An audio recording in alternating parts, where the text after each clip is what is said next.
are you? Good. Hanging out, chatting, talking ball.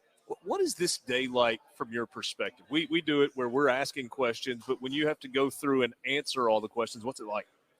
It's kind of a whirlwind, honestly. I mean, you just go bang, bang, bang, right back to back. But it's cool. You get an opportunity to represent the university. I mean, it's an honor, honestly. You get a chance to go on the private jet and this and that. It's really cool, and try to make the most of it.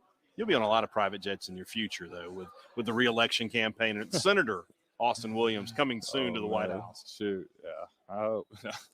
Take us behind the scenes with Mike Leach on a private jet when he's just being Mike Leach. Yeah, I mean, he honestly doesn't change from how he is out here to there. He's always the same stuff, which I like that about him the most. But I mean, this time we were just talking about like Netflix shows and kind of talking about plots, and then it would translate to this show or that show, and just kind of divulge from there. I've pushed back a little bit on, and some of this is Mike Leach is making himself, because he talks about the offense being, playbook's relatively simple, but I feel like that kind of does a misservice or an injustice to maybe what his mind is offensively. Is that reasonable, or am I wrong and it really is simple? No, I agree. Everybody talks about the offense. They see his play sheet, how small it is, and I mean, like on paper, technically, it's not 400 pages, right? Like maybe some of these other offenses.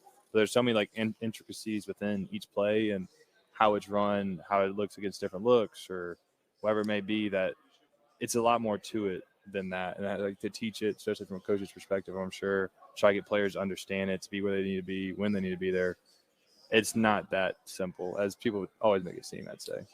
Once you have a firm grasp of the offense, how much freedom is there within the confines of what you're supposed to do for a given position based on where you lined up? There's definitely the ability to, it's not like necessarily have to go, 11 yards, 4 steps, stop, whatever it is, right? You kind of a little bit of freedom to navigate the space and what the defense gives you, which is good because you can play faster if you're not overthinking everything, I feel like. We did a thing on the podcast a couple weeks ago, or maybe it was last week, where we ranked the starters based on how much confidence you have in them. You were my number one. And I said the main reason for that night, somebody asked me about you today when I was doing a radio spot. I said that it might be the most consistent player in the SEC. That if I just write down 65 catches, 750 yards, 6 touchdowns, I have zero doubt in my mind Austin Williams is going to get near or those numbers right on the dot. How important is that consistency to you week in and week out when you're on the field? Yeah, I definitely try to show up every day and kind of do what I can do. I try not to have highs and lows, be consistent. I want to be reliable. I want people to kind of know what they can expect, just with the offense. And, honestly, I just try to do the best I can, and it kind of happens. 3rd and 6, do you feel like Will is looking at you first? I'm not sure where he's looking, but I expect it. That's my mindset. Like, I want the ball to come to me. I hope so. Are Haydad's numbers that he pulled out of thin air accurate? I mean, when you think, and I know it's team stuff, but when you think individually and you think numbers, what is kind of like a good projection going into the year? I mean, what do you say, 65 catches, 750 yards, 6 touchdowns? Yeah, that'd be a good year. I'm not complaining. I'm not picky. I want to win games, honestly. So let's win games, but if that comes with it, I'd be happy with that. New coach for you this season, Drew Hollings, a young guy.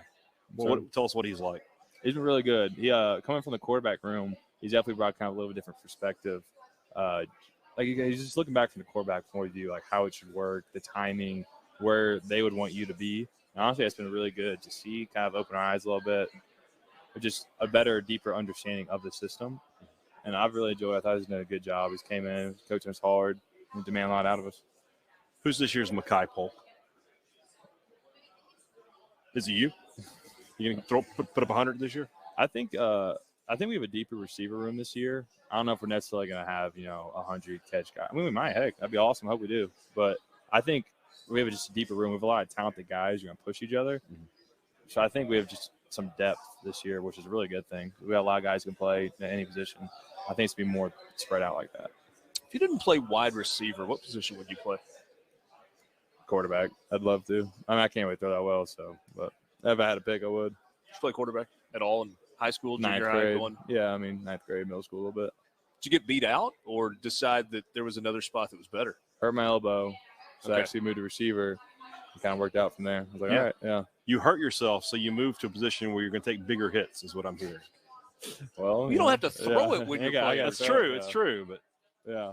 All right. So is there a wide receiver pass play that you guys have worked on?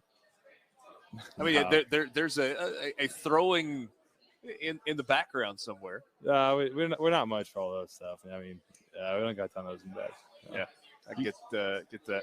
You got a big honor this offseason, the McWhorter Awards, basically the highest honor an SEC student athlete can get. What did that mean to you, just as a college student more so than an athlete? That was an honor, absolute honor to get that and kind of be in the company of those people. And some of the previous names I saw, I mean, it's a blessing. I thank my parents, God, just the academic staff around me, everybody who helped get me there. Because it wasn't just me. I had a bunch of help and support that kind of got me along the way. Great media team helping push me for different awards or whatever it may be, filling out things for me. There's a lot of people to be thankful for. It was honestly just really special. Visiting with Austin Williams, wide receiver at Mississippi State. We were talking with Jim Nagy earlier, who's the executive director of the Senior Bowl, and asking him about you. If you had to sit down and write up an evaluation of yourself, of your game, strengths, weaknesses, maybe what NFL teams might be looking at, what would you put in that evaluation? Got to be objective, huh? Yeah, got to be completely objective. I mean, I'd like to say good hands, hopefully. Consistent, reliable, try to be a leader on and off the field, lead by example. I try to be the hardest worker, first and last out. Negatives, I mean, I'm not a 4-3 guy. I know that. That's not my game. That's fine. I'll try to be quicker, find space. I was probably straight line speed, but, my fault. I mean, that's not new to me, honestly. What about accuracy and route running? I'd like to say that's things I'm decent at, but I always got room to improve. I say, how is that something that you improve on? I mean, I feel like you're talking about speed a second ago. You're either a 4-3 guy or you're not, but it feels like in terms of precision, that's something where you can grow. Oh, absolutely. Yeah. You can first off, understand the scheme, where you need to be, when you need to be there. And then, the finer points of the route, you can study it. How many steps? Am I stepping kind of weird, off the line of scrimmage? Am I staying up too tall? Whatever it may be. Going on releases. Like, there's so much room you can improve there. That's things I'm working on this offseason, right? Just a ton of reps trying to get better at it. Yeah. What's this team going to be this season? I think we're really good. I think we'll be a hard-nosed, tough, gritty team, honestly. I think we're really deep in a lot of positions. We've always been underdog, always got a little chip on our shoulder. That's fine. That's where we like to be. We're trying to handle a game at a time, and I think we're hopefully come out surprise people. Mookie Watson, when we talked to him a minute ago, he said the bowl game left a really bad taste in his mouth. Is that something the whole team feels? Oh, absolutely. I mean, it's not even want to finish the season. That wasn't our standard. Yeah, that wasn't a good game. Absolutely. Give me a moment from last year. Actually, 2 moments from last year. Give me a moment that you will always remember for how good it was, how cool it was, how much it stands out, and then one kind of on the opposite end of the spectrum that you'll never be able to kind of quite push out a way where maybe you feel like it was a missed opportunity.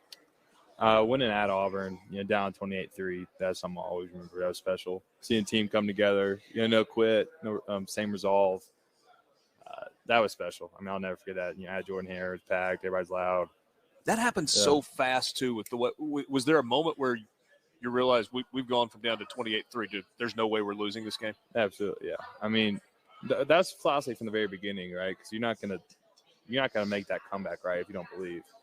So, nobody quit. We come in at halftime, honestly, just kind of suit up, get right, get your mind right, believe it, come back out, and for the second half is, from there on out.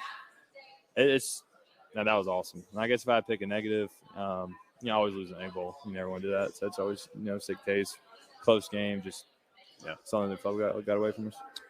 Last thing for you, and I may have asked you this a year ago, so forgive me. Football ends for everybody at some point. For some guys, it's, after an all-pro career in the NFL. Some guys, it's when college. So when football ultimately comes to an end for you, where do you see yourself? What do you want to do? So I'm trying to figure that out, honestly. A couple of different routes.